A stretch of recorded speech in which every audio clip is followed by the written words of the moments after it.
ugama baaqan mas'uuliyiinta xisbiyada kale meesha uu ka socdo. ugu horeyn musharaxa ayaa iba furay munaasabada oo sharaxaad dheer ka bixiyay meesha uu socdo iyo bulshada waxa uu qaban doono haddii uu xilka ku guuleysto. santiin sida quruxda badan qiimaha iyo qaayaha leh aad uga soo qayb gasheen madasheena bilan ee boqoran waxaan had iyo jeer dadaal ku bixin jiray sidii aan bulshada wax ugu qaban karo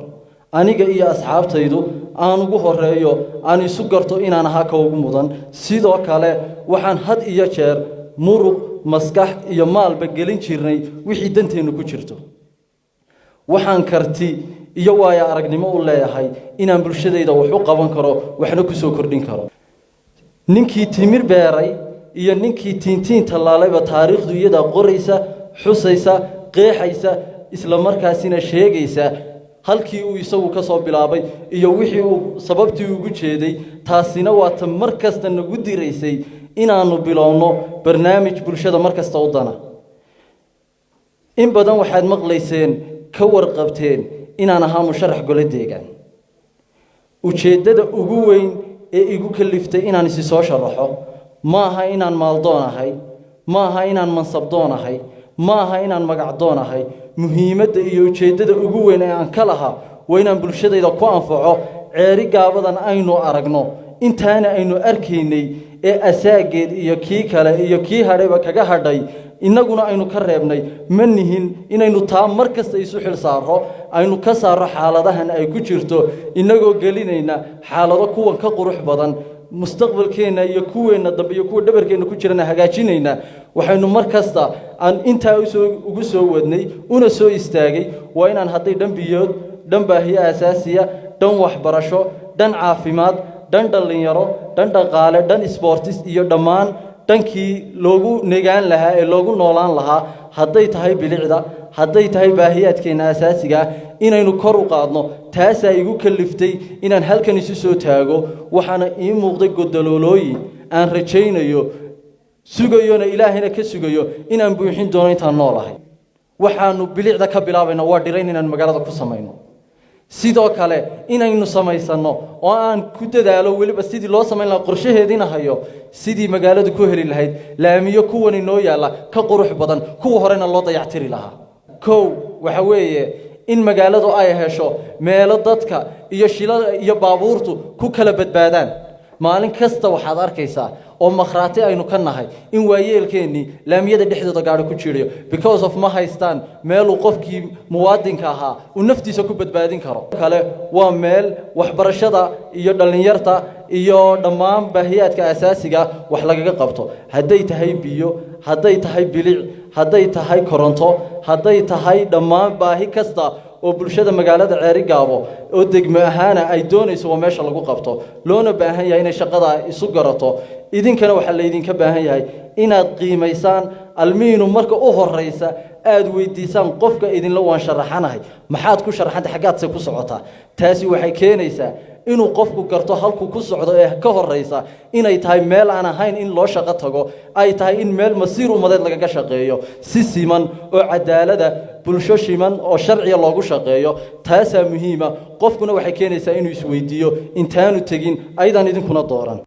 intaasi dabadeed waxaa halkaasi hadalka isaga kala dambeeyey gudoomiye ku-xigeenka xisbiga Ucid ee gobolka Sanaag iyo gudoomiyaha xisbiga Wadani ee gobolka madax dhaqameed odayaal dhalinyaro iyo aqoon-yahan kale oo dhammaantood taageero u muujiyay musharaxa da'da yar ee hankiisa shaaciyay cid walba aan dooranaa waxaan moodaynay ama aan islahayn weydii qabanayeen inay noo qaban xaqiiqatan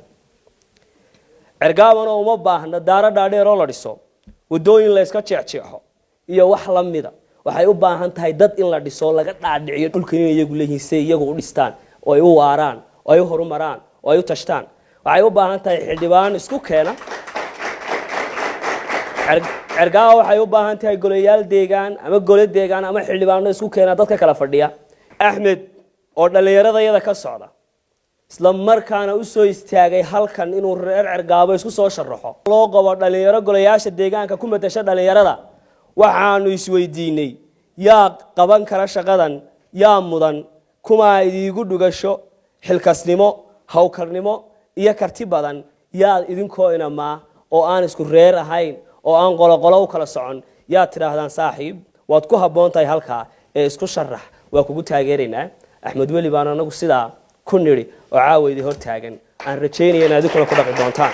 axmed waxa weeyaan waa musharaxii koowaad ee golaha deegaanka ka socda oo meel fagaaro ah ku soo bandhiga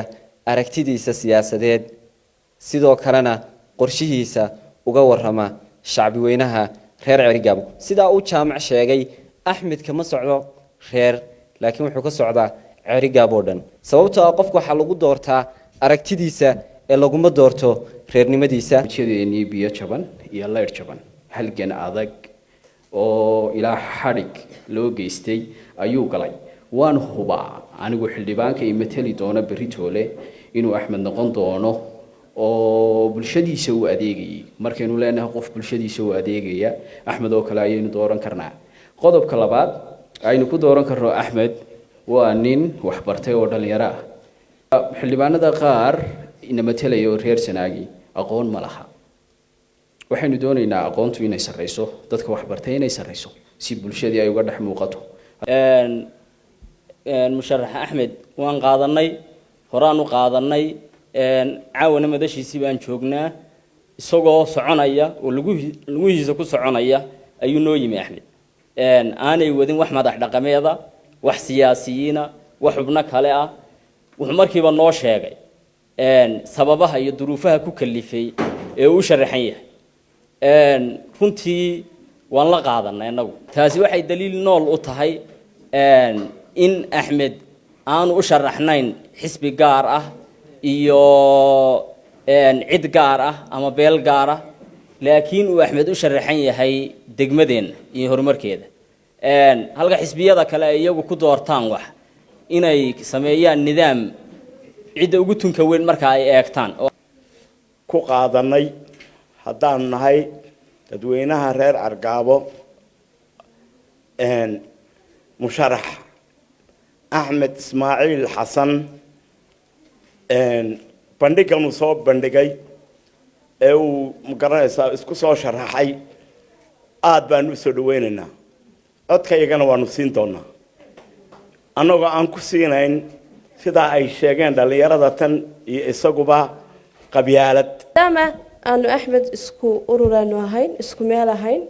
maanta uu yahay qof bulshada u shaqeeya reer Cerigabona waxa ay u hamuun qabaan ama u heelan yihiin inay helaan qof yacni matala maanta waxaan u markhaati kacayaa axmed inuu yahay qof intaas oo howlood gari kara ama mari kara dhammaantiin bulshaweynta intiina halka fadhida iyo intiina maqanba waxaan ku dhiirigelinayaa ama aan ku baraarujinayaa inaad ka qayb qaadataan oo taageertaan oo taageero hiil iyo hoob ah siisaan axmed axmed waa kuma who is ahmed axmed waa wax yaqaan wax badan og wax badan qabtay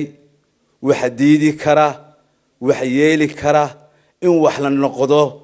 u diyaara axmed waxa uu isticmaalay siyaasad ay daacadnimo badani ku jirto taasoo xubin firfircoon oo social workerska kaga mid ahaa dadka ku habboon in la doorto iyo in la xusho iyo in la garab istaago iyadoo aan la eegayn qabyaalad iyadoo aan la eegayn xisbiga uu ka sharaxan yahay Cerigabo waxay u baahan tahay axmed iyo noociisa markhaatiga furtaan waxa muuqan doona wixii aynu ku wada soconnay ee qabyaaladiidka ahaa ee horumardoonka ahaa ee inaynu wax noqono ahayd ee inay magaaladeenaas magaalooyinka dhaafta ay ahayd axmed bay ka muuqan doonaan